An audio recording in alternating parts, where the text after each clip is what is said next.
Undeclared wars are commonplace. Tragically, our government engages in preemptive war, otherwise known as aggression, with no complaints from the American people. Sadly, we have become accustomed to living with the illegitimate use of force by government.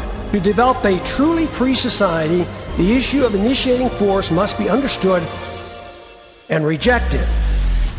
What if sometimes, to love your country, you had to alter or abolish the government? What if Jefferson was right? What if that government is best which governs least? What if it is dangerous to be right when the government is wrong? What if it is better to perish fighting for freedom than to live as a slave? What if freedom's greatest hour of danger is now?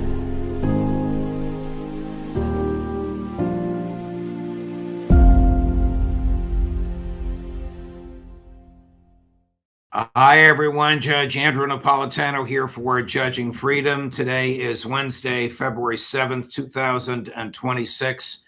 Colonel Douglas Macgregor will be here with us in a moment. It now appears that the New START treaty is over, at least according to the former president of the Russian Federation. But first this. Don't you just cringe when people say, "I told you so"? Sorry, I told you gold and silver would reap the benefits due to excessive money printing, inflation, and global uncertainty. It's here. It's happened. Gold and silver have reached all-time highs. Did you call Lear Capital and buy some? It's not too late. Experts are predicting higher prices ahead. Why? Nothing has changed. Geopolitical chaos, cost of living crises, and a weaker dollar are driving central banks to boost their gold reserves. Forecasts suggest gold could hit $6,000 an ounce and silver $200 an ounce. Even Morgan Stanley ditched the 60-40 rule for 60-20-20, putting 20% into precious metals. They're getting educated, and you should too. Call the best in the business and the people I trust. Lear Capital. Get their reports, get the facts, get some gold and silver. Tell them the judge sent you and get up to $20,000 in bonus gold or silver. Call 800-511-4620 or go to LearJudgeNap.com. Colonel Macgregor, welcome here. Boy, we have a lot to talk about. Some of these events have happened very quickly, even since you and I said hello to each other a couple of minutes ago. You sent me an X posting from Dmitry Medvedev, who is the former president of Russia and currently the vice chair of the Russian National Security Council. I'll read it. That's it. For the first time since 1972, Russia, the former USSR, and the United States have no treaty limiting strategic nuclear forces. SALT 1, SALT 2, START 1, START 2, SORT, New START, all in the past. What does this tell you, Colonel Macgregor? Well, first of all, in stark terms, remember the START process, and the last was the New START, limited the United States and Russia to 1,550 deployed strategic nuclear warheads on 700 deployed nuclear delivery systems. Now, it also talked about 800 deployed and non-deployed nuclear launchers of those missiles and airplanes that can launch nuclear weapons. Why does any of this matter? Well, the point is there are no limits on what you can produce, no limits on the numbers of platforms at sea, in the air, and on land. This means that it's open season now for Russia. Russia is in a stronger position than we are. They've already got more nuclear warheads. It would not be difficult at all for them to dramatically add to the existing arsenal, or for that matter, to add nuclear delivery systems. Now, will they do that? Will they race to do that? That's something, we can't know yet. But the biggest problem with this, Judge, is that we're sending a clear and unambiguous signal that we are abandoning the structures of the past 100%. That we've said that is no longer important to us. We, the United States, will do whatever we think is important for us and be damned what anybody else on the planet thinks. Now, that sounds very cavalier and very romantic, but that comes across to the Russians as though we're going to build up for an attack against them. This goes back to our earlier discussion in the video I made where I talked about the criticality of adopting a no first use posture. Right. We've thrown all of that out. All of that is now gone. And the Russian interpretation is these people are not interested in peaceful coexistence. They want dominance. They want hegemony, and they're going to do whatever is required to get it. That's a very dangerous message to send at this point. When Chris, if you'll post that again, when I read Dmitry Medvedev's X, I didn't read the bottom. Look at that. Winter is coming. It looks like a zombie attempting to survive nuclear winter.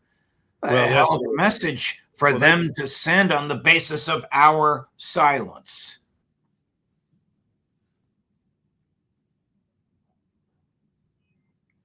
All right, we lost the colonel. I assume he'll log right back on with us. All right, so the colonel and I are discussing START 2, which expires 10 hours from now. Here he is. Okay, you're back, Colonel. Yeah, I guess maybe somebody over at the NSA decided to shut us down. Who knows?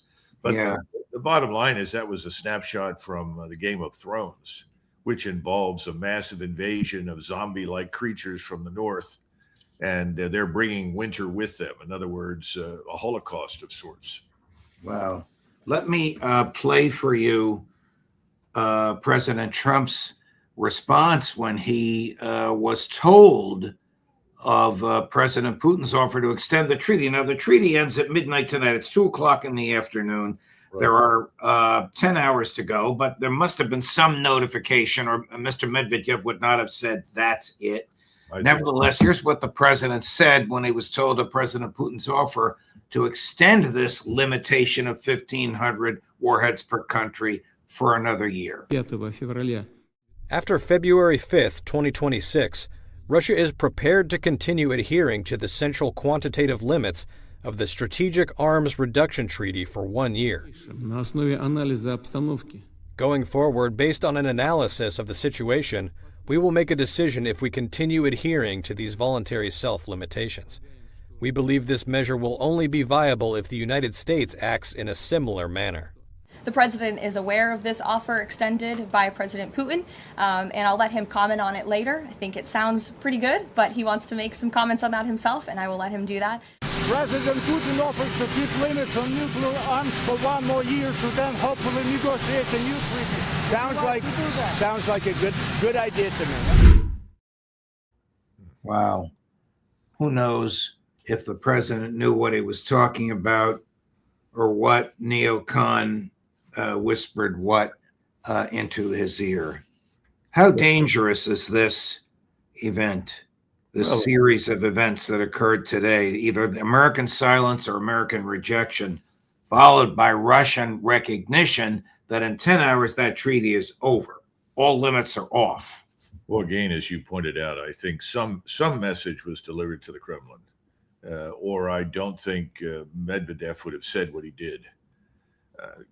It's dangerous, and there are no limits to the danger depending upon how people interpret this. But the Russians have to interpret this very negatively. And I think this is a hard truth for Mr. Putin in particular to accept. I think Putin has always believed that Trump, whatever his faults, was sincere and interested in avoiding a conflict.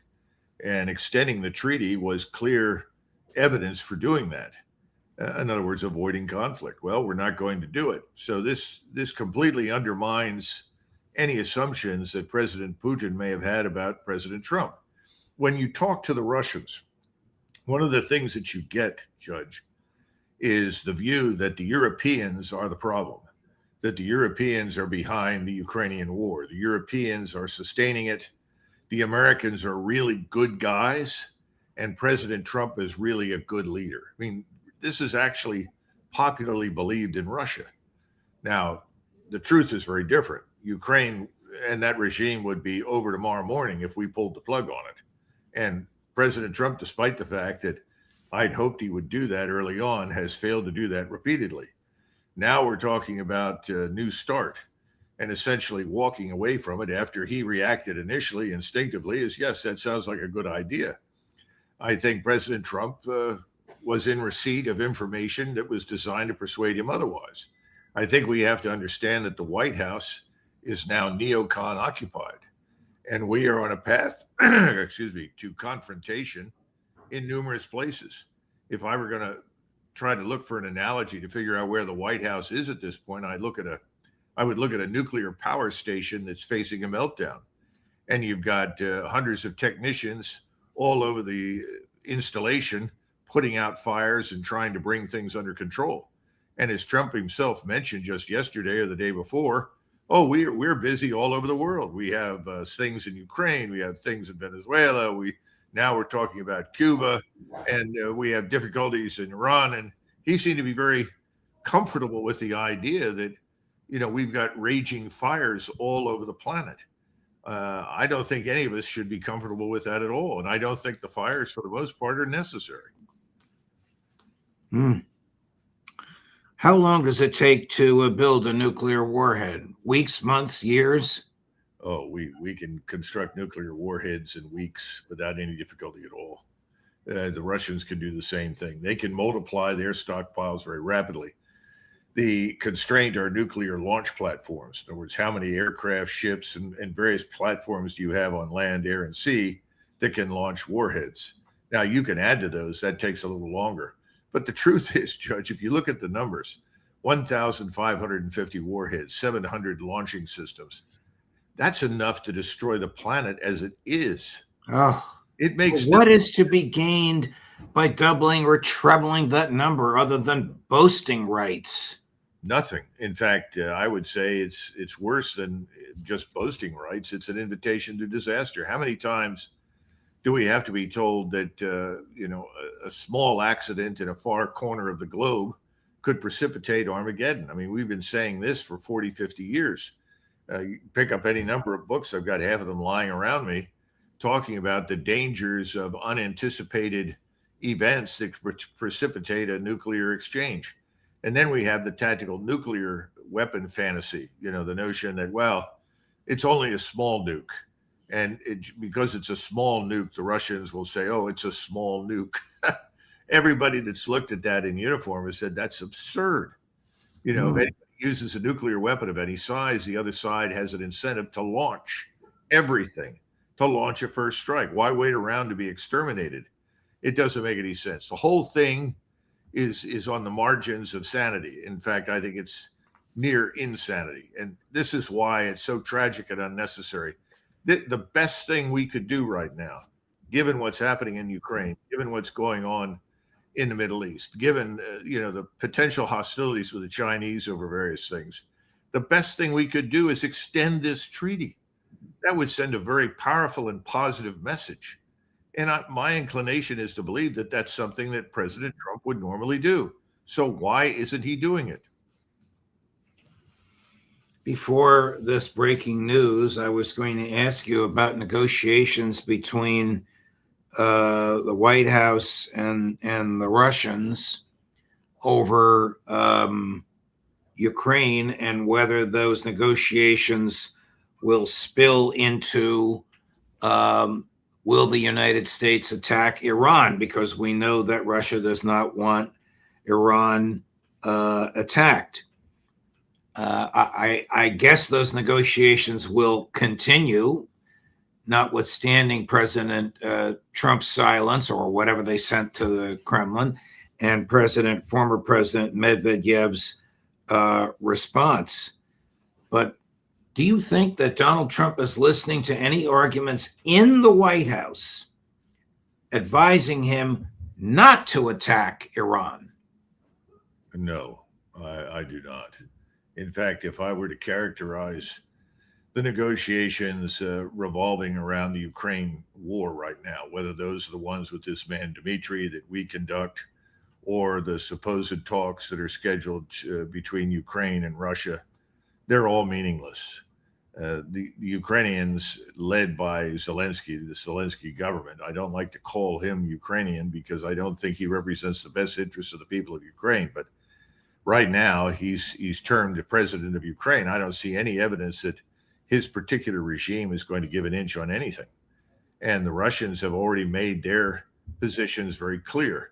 And President Trump has already said to the Ukrainians, you're going to lose territory. You quote unquote have to make a deal. But apparently the Ukrainians don't agree. There's no real pressure on them to do so from Washington, contrary to whatever President Trump may be saying. And then when you turn to the Iran situation, I think these new talks are very similar to what we've had in the past. And by that, I mean, they're playing for time. Who's playing for time? Not the Iranians. We are. And this goes back to the sudden recognition that the Mossad CIA inspired coup in Tehran a few weeks ago failed. And it was an assumption based on utterly inaccurate information that we've heard before. The regime is weak. It's widely hated. The people in the streets want to remove it. That wasn't really the case. The original demonstrations that began were very legitimate, and they did not result in violence, and they were not violently suppressed. What happens is, as we know now, is we had Mossad agents in these crowds. We had money being distributed. There were weapons distributed, and 40,000 Starlight terminals that were designed to help orchestrate the entire event with the goal of weakening the regime to the point where a few strikes in the minds of some people in Washington, D.C. would precipitate the fall of the regime. That's gone, that failed, that had no chance to begin with. So now what are you left with? You have to attack, and the attack on Iran has to be so destructive that the state itself, perhaps the nation itself, will disintegrate. And that's what we're building up to. And enough firepower is not yet on hand in the region, and more firepower is coming. So we're going to hold talks. And those talks aren't going to go anywhere. We know that. And I think the Iranians know it. This time, I don't think the Iranians will be fooled. What American military purpose would be served by an attack on Iran? Well, there is no military purpose in utterly destroying Iran. The purpose is entirely to make the entire region of the Middle East safe for Israel. Israel will not be safe until Iran is completely obliterated, until Iran no longer exercises any influence, ideally loses control of its oil and gas reserves, can't export, and can't import food, is coping with a terrible water shortage that could become deadly. Those are the things that the Israelis want, and we are obliging. We're the instrument that is designed to achieve that outcome. Now, it's important to understand some things. I don't think a lot of Americans get this. You cannot destroy Iran in isolation. We're going to try. There's no doubt about that. But you can't do it. Why can't you do it? Well, first of all, you've got the Turks watching from the sidelines. And the people of Turkey are already enraged. They are angered beyond description over what's happened in Gaza. The hatred for Israel inside Turkey, and to some extent us, is very powerful. Although the Turks, much like the Russians, tend to forgive the Americans much more than I think they probably should, but we should be grateful that they do. But nevertheless, the Turks are looking at what's happening, and they're beginning to ask themselves a very important question, Judge. Well, if Iran goes, setting aside the enormous refugee problem, the millions of people that will pour into Turkey and into surrounding Arab countries, who's next on the menu? Because it's very obvious that the Turks now confront the Israelis in southern Syria, and they confront the Kurds, who are bankrolled in large part and supported by the Mossad in Israel. So they see the future, and the future is grim. If Iran is destroyed, they're likely next. So at some point, the Turks are going to have to make a decision. Do we simply stand by and watch this unfold and see Iran eliminated as a major player? Because whatever differences the Turks and the Iranians have, the Turks have no interest in the destruction of Iran. And that then brings us to China and Russia. Will China and Russia engage immediately in support of Iran? That's unlikely. But they will watch as these events develop. And neither Russia nor China are willing to sit by and do nothing when it comes to Iran. If they think Iran is going to be pulverized out of existence, the necessity of intervening to prevent that is very clear, and I think they will.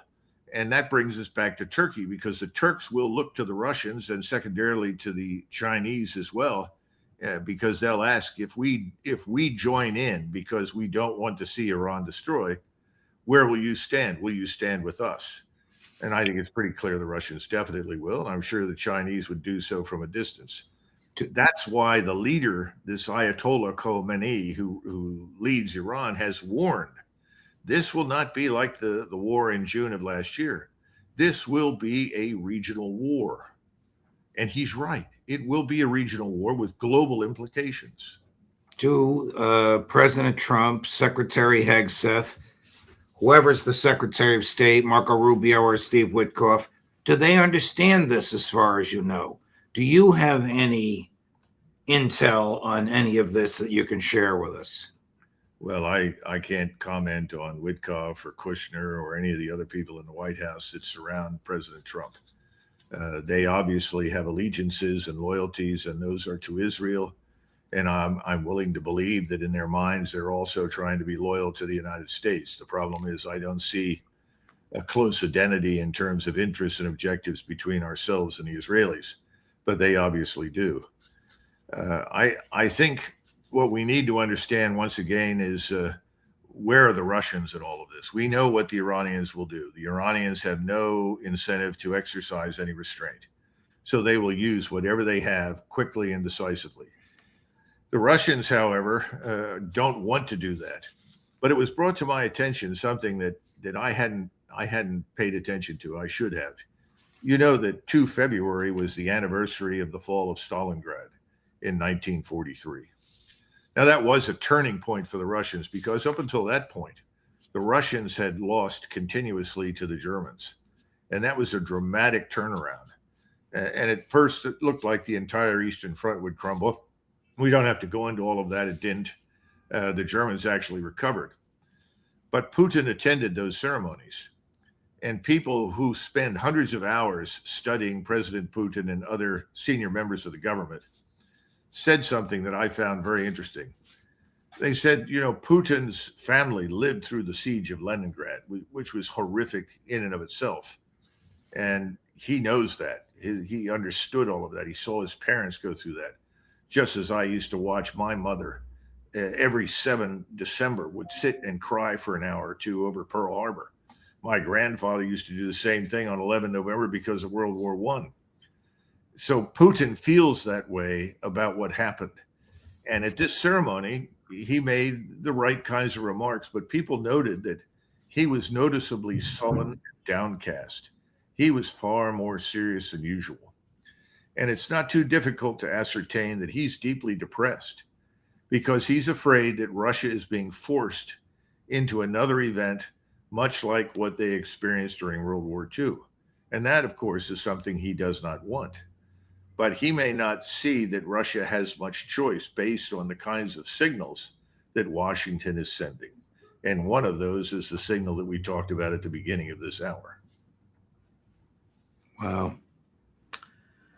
We'll leave it at that, Colonel. This is profound and terrifying. And I don't think the right person is in the Oval Office to address this with knowledge, courage, and maturity. I mean, if there's nobody there who's saying to him, this is a time for restraint.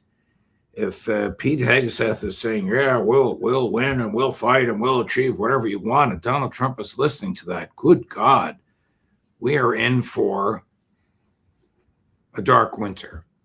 Winter is coming. I'm quoting President Medvedev. Well, the chairman of the Joint Chiefs, General Kane, has spoken to the president in the past about what was necessary to achieve success, whether or not they had enough force on hand and so forth. He can certainly make arguments that touch on some of these issues from a purely military standpoint. But again, I doubt seriously that he was appointed with that goal in mind. I think he was appointed because he was seen as somebody who was probably not going to push back against this. Who would be the yes man that his boss, the Secretary of Defense, who calls himself the Secretary of War, is. Yeah. Oh, Colonel Macgregor, thank you very much. We may need you back soon, depending upon what happens in the next few days, if we can prevail upon you. Sure. I think we got a week at least before they assemble additional assets. I'd be surprised if it happened earlier. Okay. These are profound issues, and I admire your intellect and your courage, Colonel. Thank you very much, and your loyalty to this show. Thank you very much. All the best. We'll see you again soon. Sure. Thank you, Judge. Coming up on all of this, as well as the Israelis reporting Americans' free speech to the FBI. Who else? Phil Giraldi, 3 o'clock, the great Phil Giraldi, Judge Napolitano for Judging Freedom.